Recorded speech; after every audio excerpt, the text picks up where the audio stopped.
Blog Talk Radio. The following ingredients include a look behind the scenes. Cook uncovered until hot. Add grooves to taste. I would like, if I may, to take you on a strange journey. Once upon a time, there was a little girl. The accident was over a year ago. A second woman has been elected president. The 12th planet has been named in the solar system. The last wild polar bear has died. I slept through it all. I was here for my waking. He called it a beginning. He said it was good. I think he may have thought that anything I did was good. Welcome to Transition Radio, live from Hollywood, Florida, with your host and hostess, Mark Angelo and Jessica Lynn Cummings.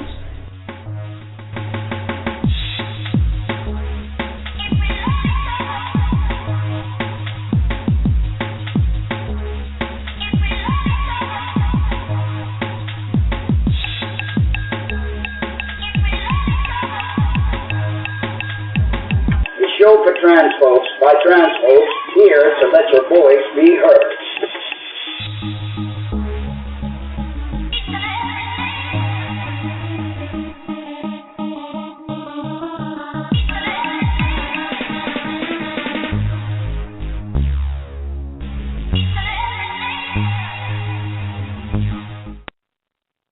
Well, hello, and welcome to another edition of Transition Radio, live from Manors, Florida. That's right, and tomorrow we have the big events kicking in, Stonewall. But tonight we have Riki Wilchins, previously the founding executive director of Gender Path. Riki is the author of 3 books on gender theory, but before we bring him on, we want to thank our sponsor, thebreastformstore.com. They have everything you need for your cross-dressing and transgender needs. Visit their website and tell them Transition Radio. Please support them as they have shown great support and love for our community. Riki originated a stand-up one-trans show called The Mangina Monologue. Riki's work has been published in periodicals like The Village Voice and Social Text, as well as anthologies like Feminist Frontiers, Language Awareness, Out at Work, Women on Women, and the Encyclopedia of Identity. She has been profiled in the New York Times, and Time selected her as one of 100 civic innovators for the 21st century. Now, welcome to our show, Riki Wilchins. Hello, Riki. Are you there? Hey, how are you guys? Okay, we're doing great. How are you doing? So glad you're able to join us tonight, Friday night, on our Transition Radio show. Yes. So how have things been going with you, Riki? Oh, it's just fine. And how are things in Florida? It's great. Beautiful sunny day. Getting ready for the big events this weekend. They're having Saturday and Sunday, the Stonewall. And we live right in Wilton Manors, which is our backyard where the event is actually taking place. So we're actually pretty psyched about that. Awesome. So, Riki, what is your take on gender, and how do you identify as, or do you? I think I just identify as genderqueer. And I'm not sure if I have a take on gender. I just think that we probably don't see enough of them. There's a old story in gender theory about an anthropologist who went searching all over the globe trying to find a culture with more than 2 genders. So he finally stumbled upon this island in the Pacific where they have 5 genders. He lived with them for 2 years, and when he came back, they said, "What did you find?" He said, "Oh, they just had men and women too," because that's all he could see. That's probably not true of most people. Definitely. It's just in our society, I don't understand why they must always place things in boxes and consider things black or white when there are many shades of gray. And I think it's important that people break the barriers and start really being themselves and not just trying to follow the cookie-cutter format that our society has pushed upon us. Absolutely. I mean, whoever said that girls can't play with cars and Tonka trucks, and boys can't play with Barbie dolls. Exactly. Vice versa. So when you say that, because I noticed when you handed me your bio, and bio said she, and the book you wrote has something to do with transgender, and you were doing some trans man show. Do you consider yourself transgender?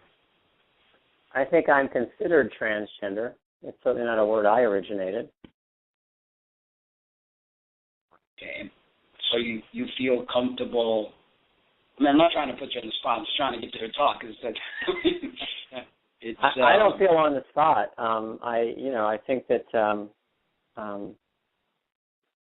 those bios go out to a lot of different places, and if you put in S/HE, which some people use, or ZE, which other people use, you get back a lot of confused people. So not everybody kind of gets the whole pronoun game.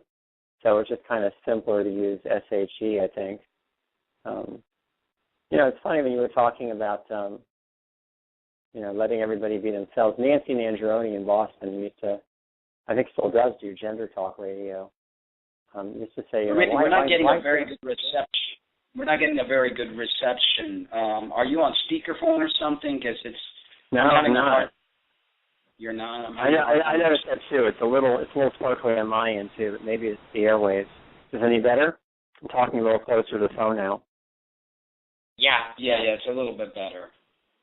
So Nancy Nangeroni, who MC's Gender Talk Radio out of Boston, used to say, wouldn't it be simpler if we just let everybody just be themselves?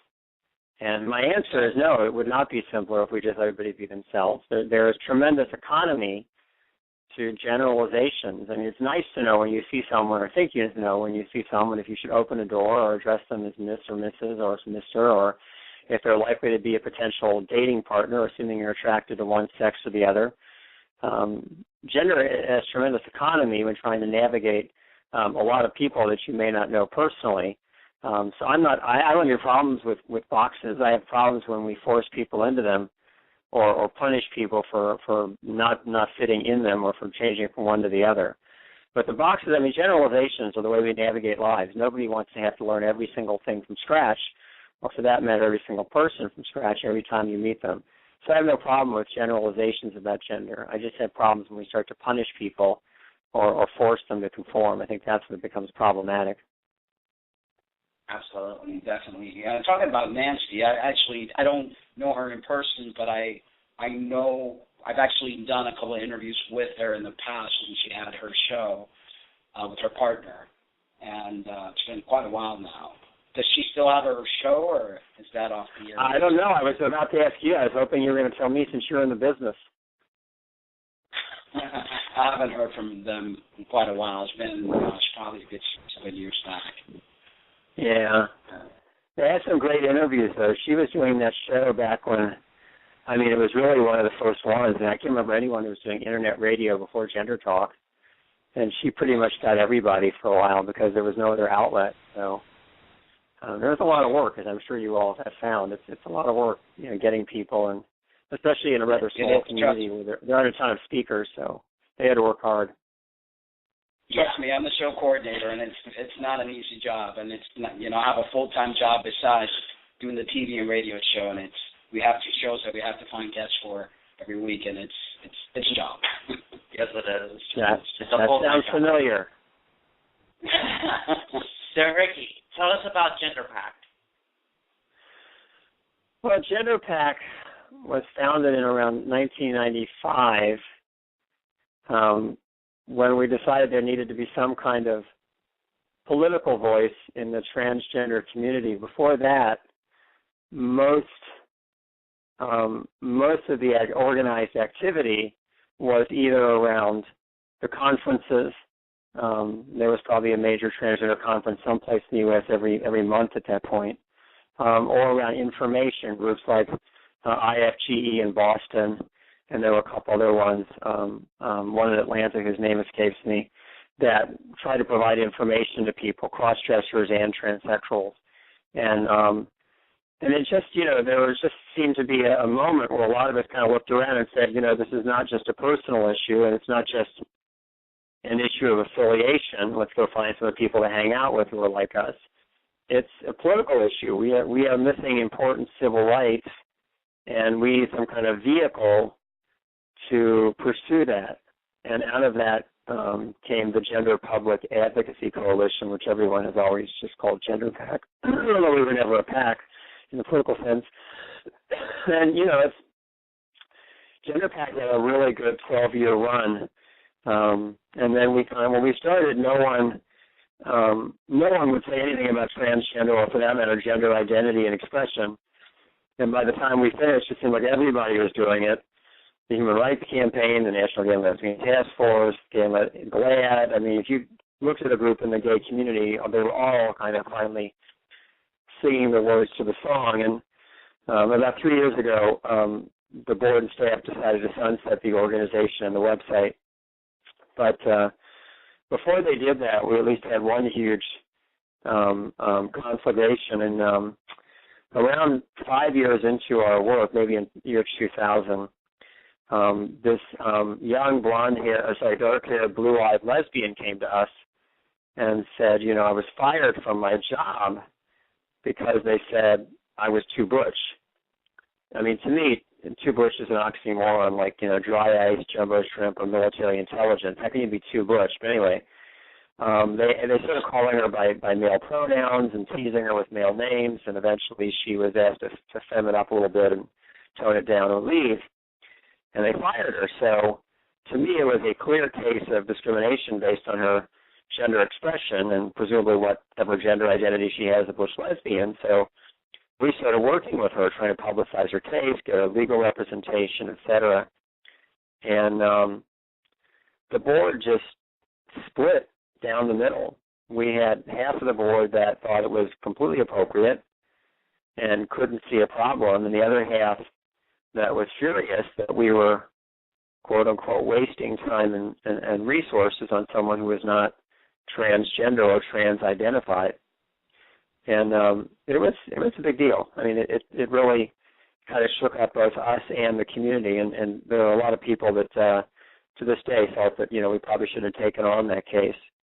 But I think the argument is that, gender discrimination impacts a lot of kind of people, and at that very time we were struggling with HRC to get them to recognize transgender and yelling at them for being exclusive, which they were at that point.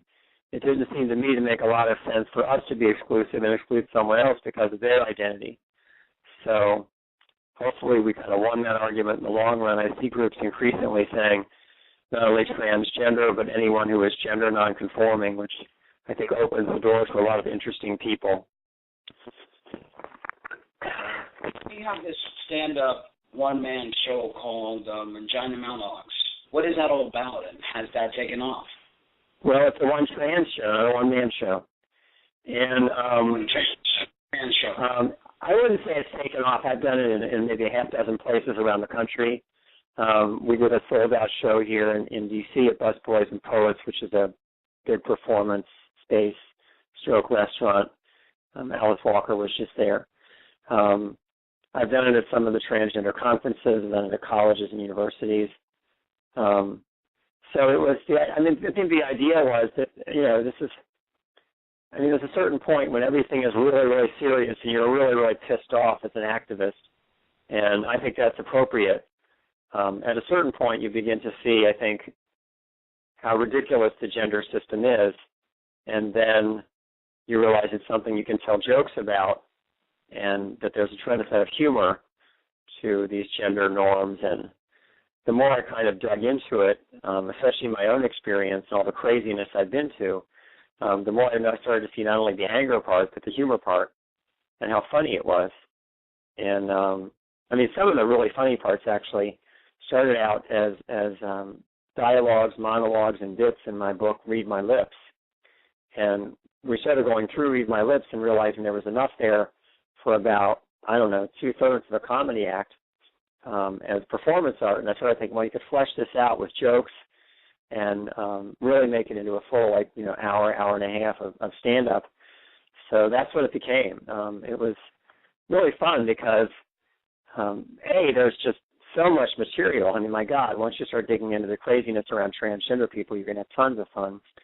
But B, there's just all the material is fresh. I mean, you haven't heard any of this material before because no one's ever done transgender stand-up. There's one woman who's apparently started doing it in Great Britain, but she wasn't out. She actually started as just a regular comic and was deeply in the closet as a transgender woman, and finally started coming out and telling some jokes about it and kind of backed into it.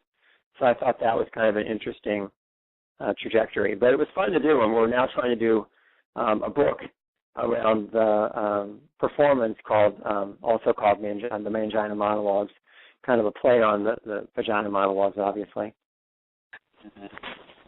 It's one of the greatest ways to educate people. I did a couple of things a few years back. We just lost Riki. Riki, if you're listening, please call us back. His call just fell through. Maybe you want to give him a call back. Just lost him. Anyway, guys, we have Riki from Read My Lips, and one day, he's back. Let me probably cut it off. Yeah, you got cut off. As I was saying, it's a great way of actually educating people. And a while back, I put a show together called Transmen on a Mission, and I used comedy of all this stuff that was happening to me as I was going through my first period and when my breasts started to grow. And it's very comical. Like you said, there's not a lot of material like that out there because not too many people have experienced what we have gone through. But I'm surprised that it hasn't taken off. And I guess, to me, art, people have to be ready for certain things. And I believe we're finally evolving to a place where people are starting to listen and understand. So I wouldn't give up on it. I would continue to do it because I do believe that we're changing as society. And I think there's a bright future for genderqueer and trans individuals and different gender expressions to have a place on this earth. Exactly. So, Riki, what did you hope to accomplish with your book, Read My Lips, and explain to our listeners what you mean by the end of gender?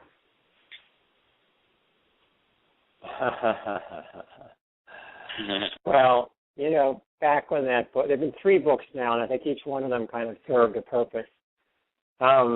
Read My Lips was kind of the angry tranny book.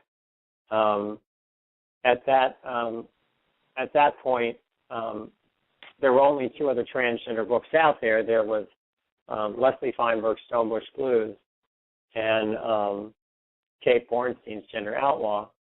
And at least my read on them, and from a certain standpoint, was that both of them were kind of explanatory dialogues that sought, on some level, understanding and compassion and acceptance and tolerance.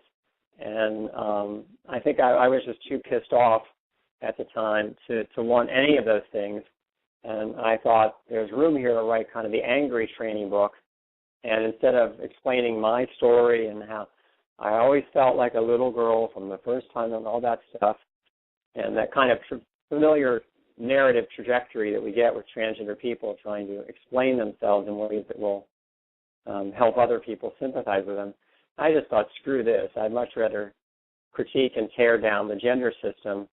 And so if you read the book, although there are some autobiographical bits in there, there's also a lot of Judith Butler's gender theory, and there's a lot of political stuff in there, and very little about my own personal life and or childhood. The idea was to critique the system that made explanatory narratives like Kate's and Leslie's necessary, and that was kind of the idea behind the book. It was really interesting because I ran into these 2 cyclists out near my home. I jog a lot. And I'm jogging down the middle of the street at like 7 a.m., these 2 cyclists, and they stopped me. We're talking like maybe, 16 blocks from the White House. So, middle of D.C. And they go, "Aren't you Riki Wilchins?" And I'm like, "Yeah, do I know you?" And they said, "We're from Bosnia, and we're using your book to do gender politics in Bosnia." And I thought, Well, that's really interesting. I mean, it hasn't. I wouldn't say the book has sold great guns. I'm not exactly Jacqueline Suzanne, but just really interesting that one of those books that actually penetrated that far and influenced, people that I would never hear about otherwise and had never seen before in that part of the country. So that was kind of cool. As for the end of gender, I think the idea was to say that we're never going to be over gender, but the idea of an oppressive gender system, it was time for the end of that. Definitely, and like you said, in other cultures, and there's more than just two genders. I mean, it's something that our society still doesn't get. So, Riki, give us a short synopsis of Read My Lips and what can the readers expect from the book. Well, the book has just gone through its a reprinting for its 15th anniversary. And as I said, there are really kind of three parts to it, and they alternate. There is kind of the politics of gender. There are parts from my own life. A lot of those are really edgy and bitchy and in a lot of cases funny. There's jokes all through the whole book. I mean, I tried to make it accessible and funny, and that's just the way my mind works anyway. So there's a lot of fun and a lot of humor in it. As I mentioned, a lot of that content ended up in the stand-up routine. And then there's a good bit of Judith Butler's gender theory, although in high school English, so we can kind of figure out what it is she's saying. But I find that a lot of queer theory actually applies directly to transgender experience. So that's kind of in there. And all of it is examined through real examples from real people who are transgender or genderqueer, and so you can see where it really hooks into people's lived experience. I should mention there are two other books. There's Genderqueer, Beyond the Binary, Voices from Beyond the Binary, which is an anthology of mostly younger genderqueer voices. That has some very, very powerful stuff in it. There's this one by this young guy who's very radical. I'll never forget the opening line. As soon as we read the first line, we knew we wanted him in the anthology. He said, get out of here, little no-dick faggot. I just thought, holy crap, that was the opening line. So really cutting-edge stuff. And then the last one was called Queer Theory, Gender Theory, an Instant Primer. And that is basically an attempt to translate gender theory into just common English so people can understand it. That one has been in regular use on college campuses when kids are taking Anthropology 101 or Psych 201 and have to understand this postmodern stuff, but, can't read it in the original, as none of us can. So those are the three books, and hopefully the fourth one will be the one based on the stand-up routine. Right. Well, do you think our world will ever evolve to see these barriers dropped and gender no longer be an issue? Oh, I think it's already happened. It's just happened in places like Norway and Sweden, Although now that I think of it, the Swedes still don't allow transgender people to have kids, which is really insane. It's really unbelievably retro. But I do think there are countries where, and it's just amazing. There are countries where this can get you killed, and countries where they just don't blink an eye. What I find really fascinating is I believe it's Iraq. There's Iraq or Iran, where the mullahs actually, I think it's Iran, where the mullah said that sex changes are okay. Homosexuality can still get you beheaded, but if you want to change sexes, that's okay, and they'll pay for it. In Iran, of all places, I just find that fascinating. Yeah. It was Iraq, and I read about that. I was like, okay. Was it? Thank you. I just found that absolutely fascinating, and just not what you would expect at all. Yeah, makes me wonder what the law is on it in Iran, and if they have a different reading of the Quran. I just thought that was so interesting, and the fact that being gay can still get you killed or banned or both. Yeah. Well, Riki, where can our listeners get a hold of you and purchase your books? They can't get a hold of me. I'm almost impossible to get a hold of these days, but they can certainly get a hold of the book. It's on Amazon. It's probably the easiest way to get it. And all three of those books have now been republished thanks to Don Reese and the wonderful folks at Magnus Publishing picked up all three of them because two of them were in danger of going out of print. So we really appreciate Magnus Publishing and all they're doing for LGBT writers. So visit Amazon, get a book, leave a review, enjoy them. And I should say that I also write a regular column on the Advocate website, advocate.com, on trans issues and what it's like to live genderqueer in that space between the sexes. Right. I'll have to check that out. Yeah, definitely. Well, thank you so much, Riki, for being on our show. We appreciate your time and the interview and having our listeners. Absolutely. Thank you so much. And when the NSA examines the tapes of this, we'll probably get called in together. Yeah, exactly. Thanks a lot. Have a good evening. Yeah. Okay. Bye-bye. Yeah. All right. Have a great night and a great weekend. All right. Well, we're going to make an announcement here, but actually we're going to go back in history a little bit. On June 28th, we'll mark the 40th anniversary. That's the 40th anniversary of the Stonewall Riot. The event's largely regarded as a catalyst for the LGBT movement for civil rights in the United States. The riots inspired LGBT people throughout the country to organize in support of gay rights, and within 2 years after the riots, gay rights groups had been started in nearly every major city in the United States. At the time, there were not many places where people could openly be gay. New York had laws prohibiting homosexuality in public and private businesses, and gay establishments were regularly raided and shut down. In the early hours of June 28, 1969, a group of gay customers at a popular gay bar in Greenwich Village, I think that's Greenwich Village, but we'll say Greenwich Village, called the Stonewall Inn, who had grown angry at the harassment by police, took a stand, and a riot broke out. As word spread throughout the city about the demonstration, the customers of the inn were soon joined by other gay men and women who started throwing objects at the policemen, shouting, "Gay power." Police reinforcements arrived and beat the crowd away, but the next night the crowd returned even larger than the night before, with numbers reaching over the thousands.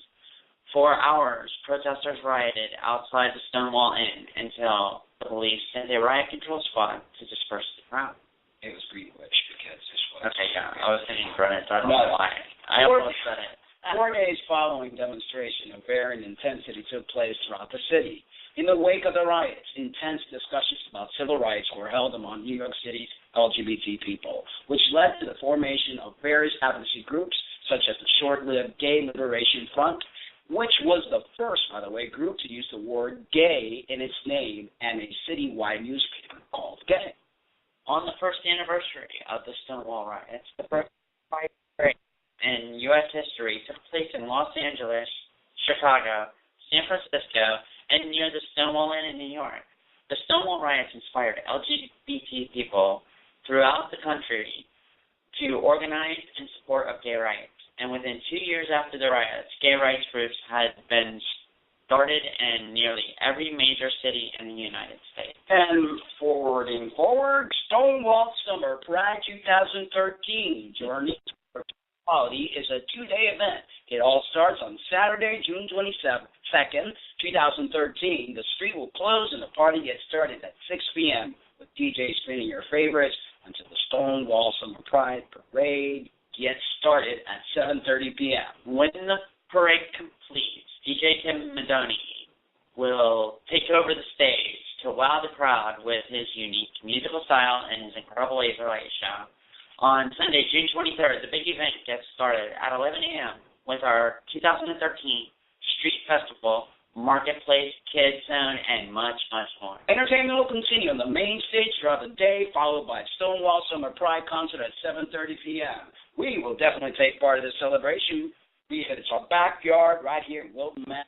On the Drive. Well, folks, good night, and thank you for joining us yet again. We love you, but remember to always love yourselves too. Yeah. Good night. Thank you, Ricky, for coming on the show. And good weekend. All righty.